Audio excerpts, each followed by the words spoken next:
Hello, welcome to the Team SNG deck profile. Today we are going to be doing generators, and yet again we have got our friend back, Chris Tullo, to give us the breakdown of his generator deck profile.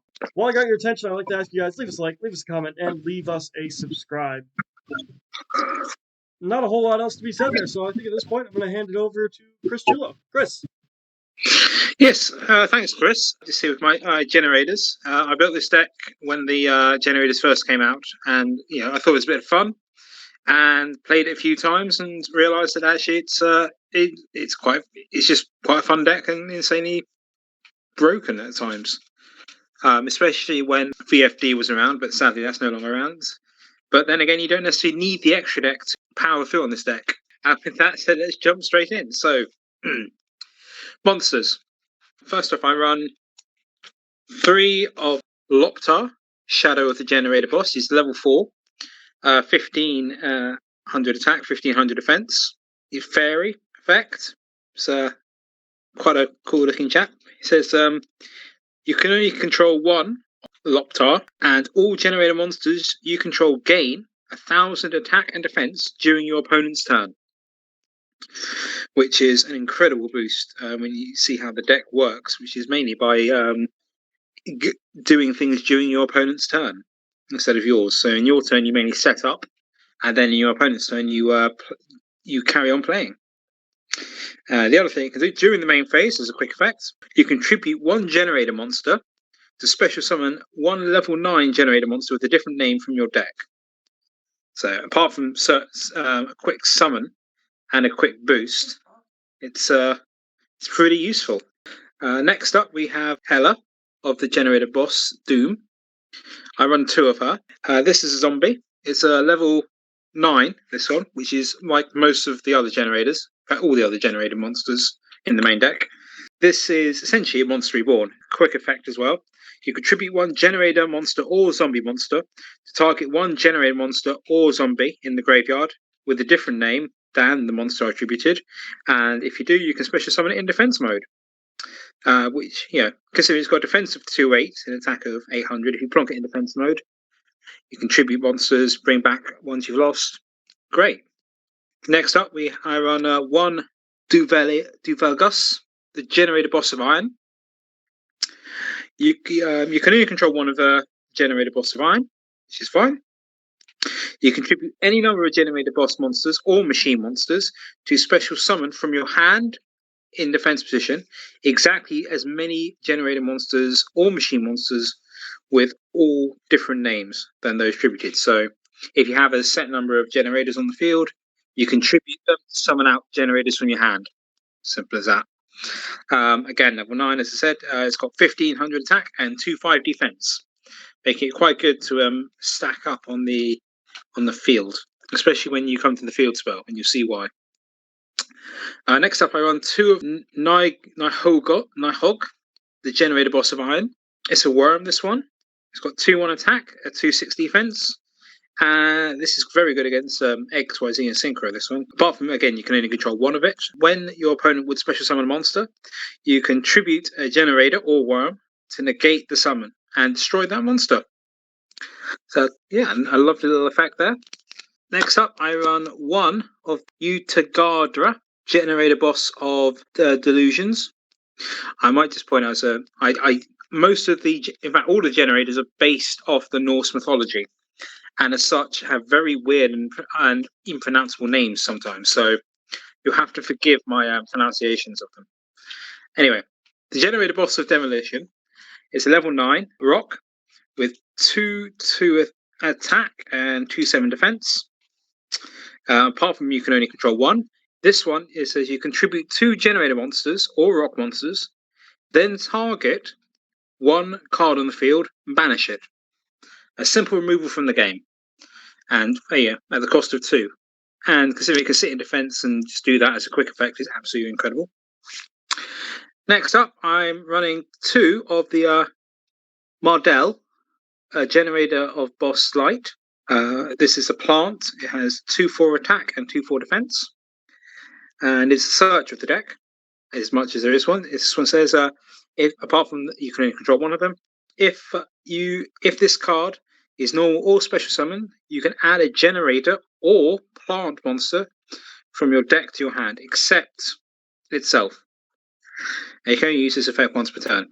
So when it's summoned, the idea is you search out things you're going to use next turn. So either the trap or the field spell, or just any other Generaider card you feel you need. If you're going to summon from the hand, for instance, with Doveligus, and you have that on board along with Mardell, then you can then tribute Mardell to summon out whatever it is you're adding from the hand.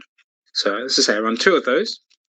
Next up, another one-off is Frondil, Generaider Boss Sword. Apart from having the same effect, it's a level 9, 2/5 attack, 2k defense. It's a warrior this time.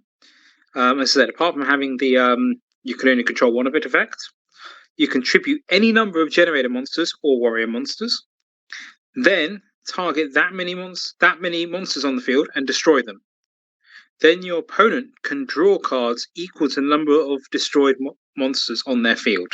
So, and if you're wondering why you're adding cards to your opponent's hand, it will make sense, as a lot of the effects rely off your opponent adding things to their hand, and in fact, of your opponent drawing out their deck in some cases. Also, next up, we have the big boss monster of the deck, the main deck, that is, Hara, Generaider Boss of Storms.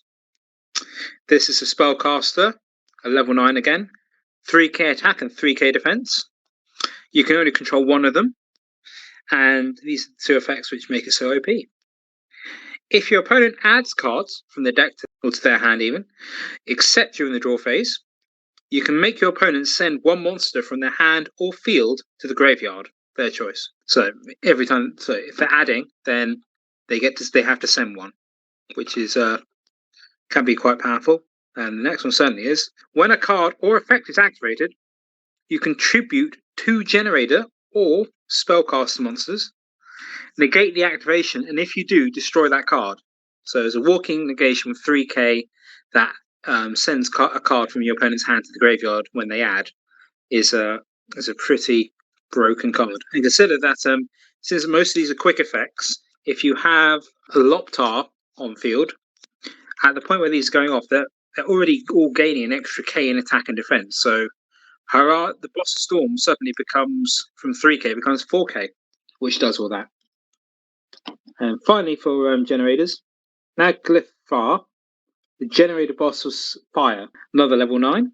This is a Beast Warrior with 3/1 attack and 200 defense. You can only control one of the Boss of Fire, and then if a card you control will be destroyed with battle or card effect, you can destroy 1 Generaider monster or Beast Warrior monster instead.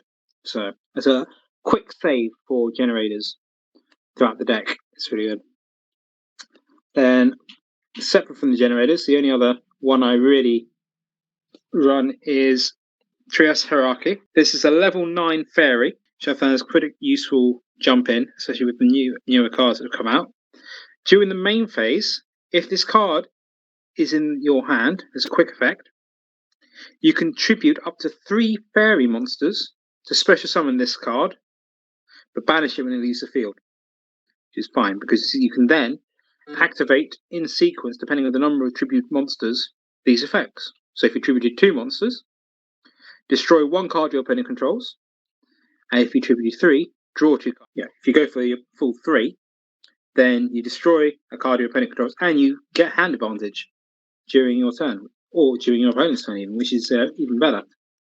Especially other cards you can run in here include Effect Veilers and Ashes and Ghost Ogres, all of which you'll be able to search out off that card, or even go into your other Generators. So anyway, that's the main deck monsters. Next up is the spells. Start off with the field spell called Generator Boss Stage. This is the card which makes the deck quite as OP as it is. So, once per turn, if a card is added from the main deck to your opponent's hand, except during the damage step, you can special summon 1 Generator monster from your deck in defense position. So that also includes their draw phase, which means that when they go to draw, if this is active, then you get to summon out a Generator monster, which is always fun.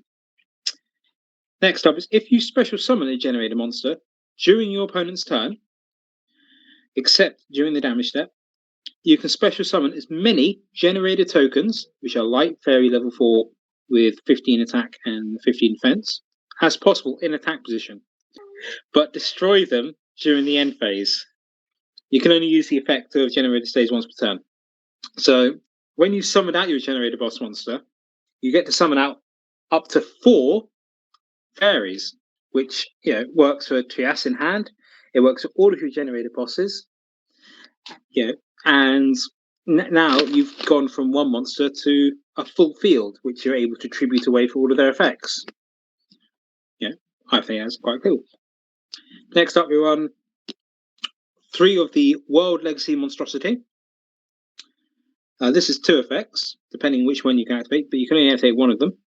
So the first one is you can special summon 1 level 9 monster from the hand, which is pretty good considering virtually all of the Generator monsters and virtually all of the monsters in the main deck are level 9. Second one is you can target 1 level 9 monster you control and special summon 2 level 9 monsters with different original types and names from the deck, but they cannot attack, and they destroy them during the end phase.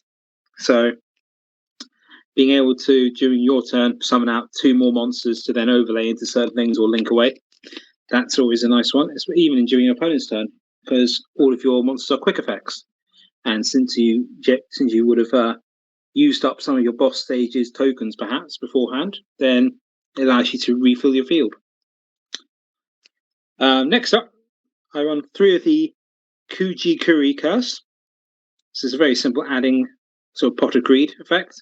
Send 1 level 9 monster from the hand or face up on the field to the graveyard and draw 2 cards.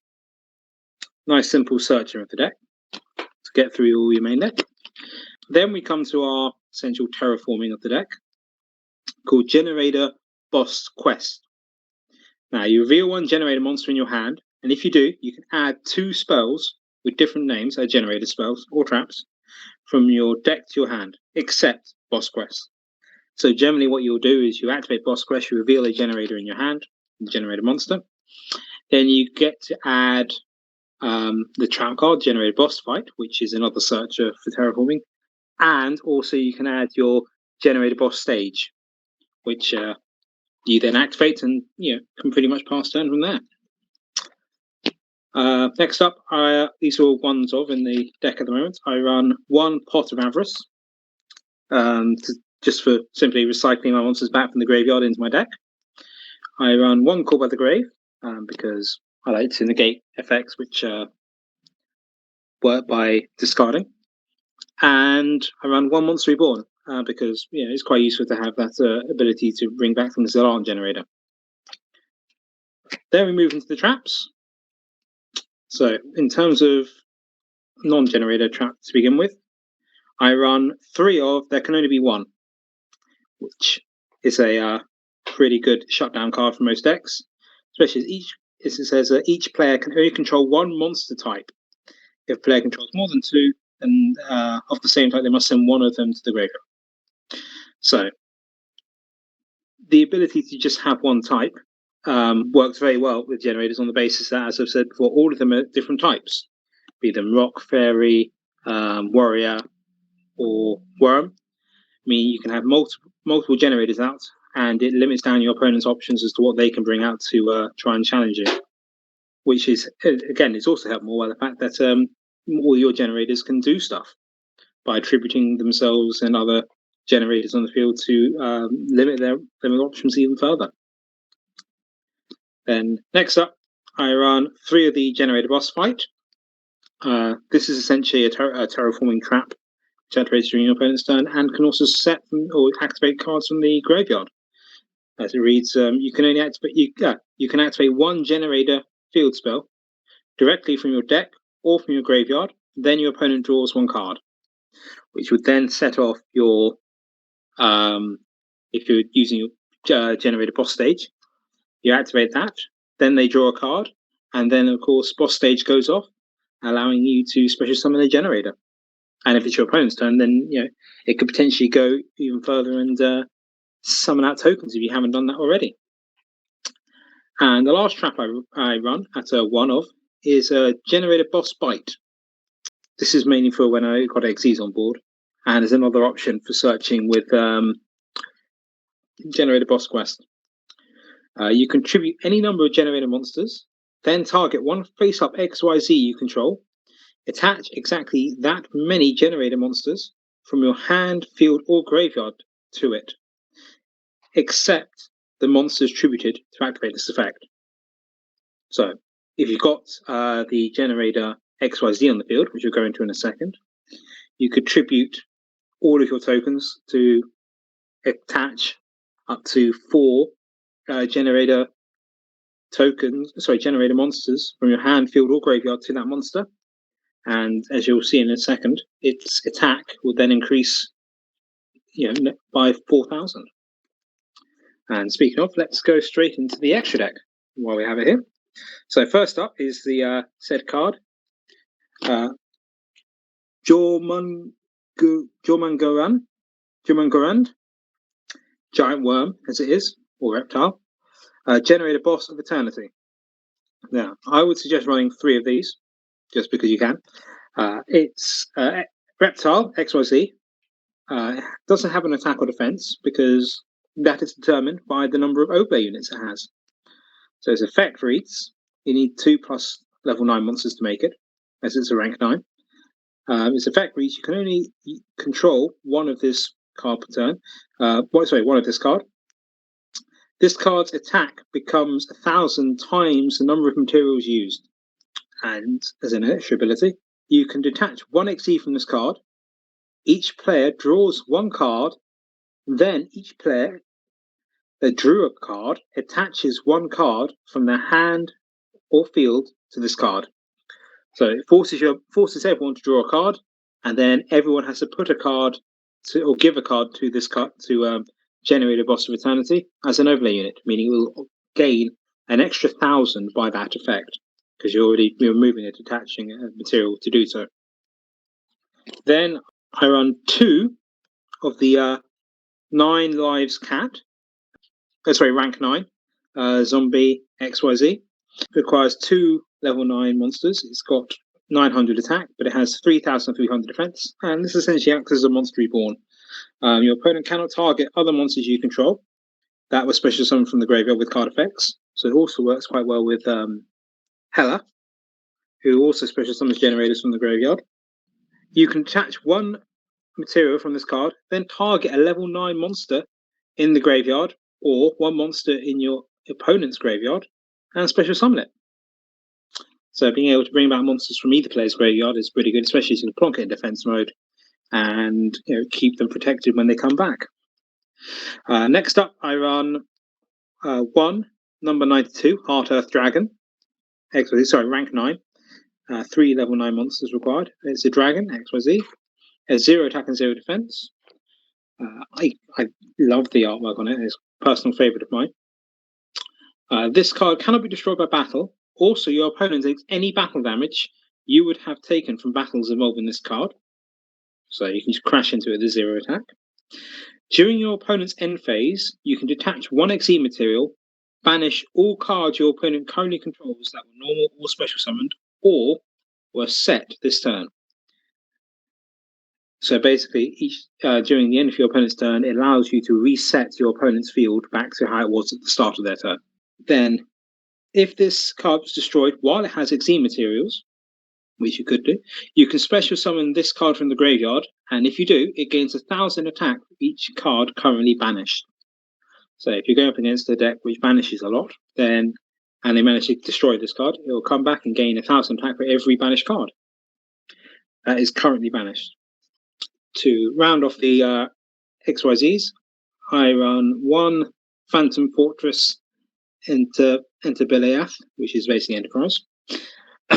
Rank 9, 2 level 9 monsters. It's a machine. It has 2/9 attack and 2/5 defense. Once per turn, you can detach 1 material to activate one of these effects. You can either banish 1 card your opponent controls. It's always fun. Banish 1 random card from your opponent's hand. Again, bit of a gamble, but again, much more fun. Banish 1 card from your opponent's graveyard, if they're causing you trouble. And banish the top card of your opponent's deck face up. So, again, having those options to just banish cards from somewhere to limit your opponent's options is always good. And then finally I run one number C107 Neo Galaxy Eyes Tachyon Dragon. Again, this is much more of a personal preference just because I quite kind of like Tachyon Dragon. It requires 3 level 9 monsters. It's got 4/5 attack, 3k defense. And though you wouldn't get its number effect of attributing to monsters to make 3 attacks, you do get the effect of detaching 1 from this card to end till the end of this turn, negate the effects of all other face-up cards currently on the field. So being able to just have a blanket one negate of cards that your opponent controls, and in theory you control as well, just to attack through with 4 or 5, I feel is always quite fun. So yeah, that's pretty much it for the extra deck. As I say, I haven't spaced out the extra deck a lot. You can add in other links if you want, or other XYZs at level 9. Rank 9. Other ones I've put in as options are Deco Talker, Nightmare Phoenix, Amatar the Star Leader Dragon, and Fornicus, just for funds, or other even go for higher link 4 ones. But yeah, that's pretty much it. Thanks for that, Chris. Couple questions. One of which is, do you ever find that this deck gets a bit bricky with all the big monsters that you run? Generally, no, because as I say, most of the monsters are searchable, and you run so many spells in order to search and special summon stuff. It doesn't get as bricky as you would imagine. I mean, if you look at the spells, you've got what, 3 boss quests, you've got 3 Kaiju Curse, 3 Monstrosity, and 3 of the boss stage. So that's 3, 6, 9. It's 12 cards out of the 15 spells you run, which allow you to summon or play along with your level 9s. And you also run, of course, the 3 traps of boss fight. So they do have that desire of giving you the advantage and slowing your opponent down. And you do have, of course, the 3 Loptar Shadow of the Generator boss, which again allows you to have that ability to tribute to search out for more of them. That all being said, I think I'd like to thank you for joining us, and I look forward to the next time we have you on. For everyone watching at home, I'd like to thank you guys for watching. Make sure you leave us a like, leave us a comment, leave us a subscribe. Now, all being said, I'll see you guys at the next video.